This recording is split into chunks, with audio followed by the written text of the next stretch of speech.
స్కాములు అవినీతిమయంలో కూరుకుపోయిందని ఒక ఐఏఎస్ అధికారిగా ఉన్నటువంటి అరవింద్ కేజ్రీవాల్ ఈ యొక్క పార్టీని స్థాపించి పెద్ద ఎత్తున ఉద్యమం చేస్తూ ఈ పార్టీని అయితే తీసుకురావడం, మిగతా వ్యక్తిగత పార్టీ మిగతా ప్రాంతీయ పార్టీలు కావచ్చు వాటిని పక్కన పెడితే ఈ ఆమ్ ఆద్మీ పార్టీ కొంచెం డిఫరెంట్గా ఉంటుంది. ఎందుకంటే ఒక ఐఏఎస్ అధికారి వచ్చి ప్రజల్లో నేను అధికారిగా అడ్మినిస్ట్రేషన్ చేస్తున్నాను, ప్రభుత్వాలు ఏ రకమైనటువంటి లొసుగులను వాడుతూ ఏ రకమైన అవినీతి అక్రమాలు చేస్తాయనేది మాకు తెలుసు, కాబట్టి మేము దేశాన్ని శుద్ధి చేస్తాం, మేము క్లీన్ చేస్తామంటూ ఒక చీపిరి కట్టతో ఊడుస్తూ ఆయన ఏదైతే ఉద్యమంతో అన్నా హజారా మద్దతుతోటి ఈ యొక్క ఆమ్ ఆద్మీ పార్టీని తీసుకొని వచ్చాడో అలా దాన్ని నమ్మినటువంటి ఢిల్లీ ప్రజలు కావచ్చు, మొన్న రీసెంట్గా పంజాబ్లో ఆమ్ ఆద్మీ పంజాబ్లో కూడా గెలిచింది. ఈ రెండింటి విషయాల్లో కూడా ప్రజలు ఏంటంటే వీటను గవర్నమెంట్ ఐఏఎస్ ఆఫీసర్ మనకు లక్ష్యాలు నెరవేరుస్తాడు, క్లీన్గా ఉంచుతాడు అనే ఒక నమ్మకంతో ఆమ్ ఆద్మీ పార్టీకి అయితే గెలిపిస్తూ వచ్చారు. ఏదైతే కాంగ్రెస్కి వ్యతిరేకంగా ఈ పార్టీని స్థాపించిన ఆమ్ ఆద్మీ పార్టీని ఇప్పుడు అదే కాంగ్రెస్ తోటి పొత్తి పెట్టడాన్ని అయితే జనాలు ప్రజలు జీర్ణించుకోలేని పరిస్థితికి అయితే ఉన్నారు.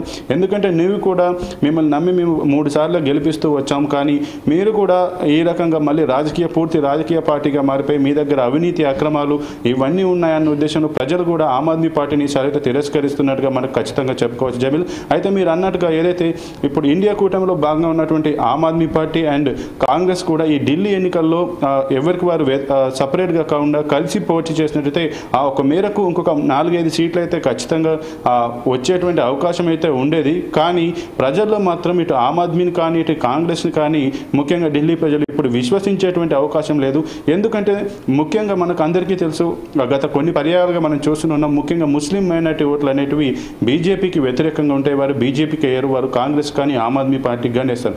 కానీ ఇప్పుడు జరుగుతున్నటువంటి ఎలక్షన్లో మాత్రం ముఖ్యంగా కొంతమంది డైరెక్ట్ బహిరంగంగానే మైనారిటీ ముస్లిం నాయకులు వచ్చి మేము బీజేపీకే వేసాం, దానికి గల కారణాలు చాలా ఉన్నాయంటూ కూడా వాళ్ళు డైరెక్ట్గా చెప్తున్నారు.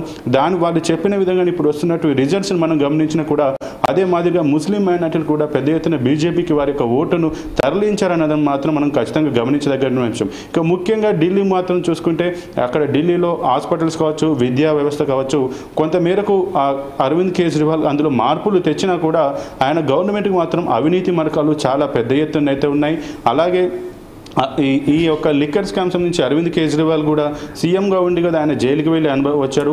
ఇవన్నీ గమనించినటువంటి ప్రజలు కూడా ఇప్పుడు ఖచ్చితంగా ఈసారి కూడా ఆమ్ ఆద్మీ పార్టీకి మనం కనుక అధికారం ఇస్తే ఖచ్చితంగా ఈ ఢిల్లీ ఇంకా కాలుష్య కోరల్లో కూరుకుపోతుంది, ఇంకా అవినీతిమయంలో కూరుకుపోతుందన్న ఒక నమ్మకానికి ఒక వ్యతిరేక భావం కూడా వచ్చిందని మనం చెప్పుకోవచ్చు జమీల్.